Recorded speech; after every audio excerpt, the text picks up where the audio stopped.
شخصیت تھا. یہ کس قدر امیر اور بااثر شخص تھا اس کا اندازہ آپ 2-3 مثالوں سے لگا لیجیے. کہ لندن میں تھا، اسے شمالی لندن کا ایک گھر پسند آ گیا. اس نے وہیں کھڑے کھڑے یہ گھر 1 کروڑ پاؤنڈز میں خرید لیا. یہ پاکستانی روپے میں 1 ارب 40 کروڑ روپے بنتے ہیں. اس نے 2009 میں مونٹی کارلو میں اپنی 37ویں سالگرہ منائی.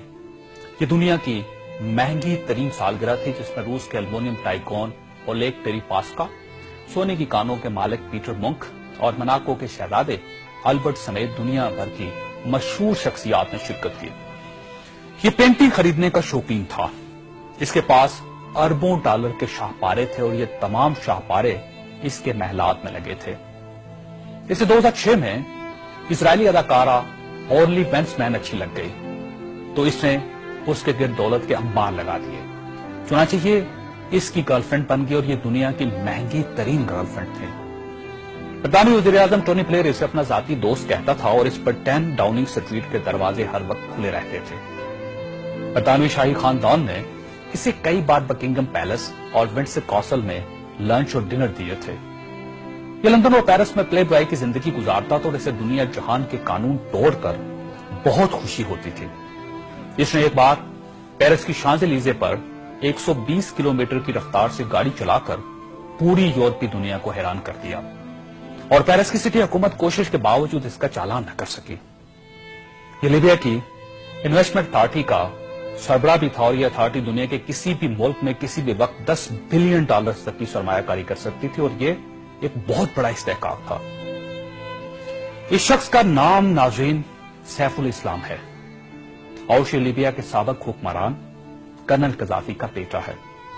سیف الاسلام کرنل قذافی کا وارث اور ولی عہد بھی تھا اور اسے دنیا کا اس کے بارے میں خیال تھا کہ یہ کرنل قذافی کے بعد لیبیا کا حکمران ہوگا.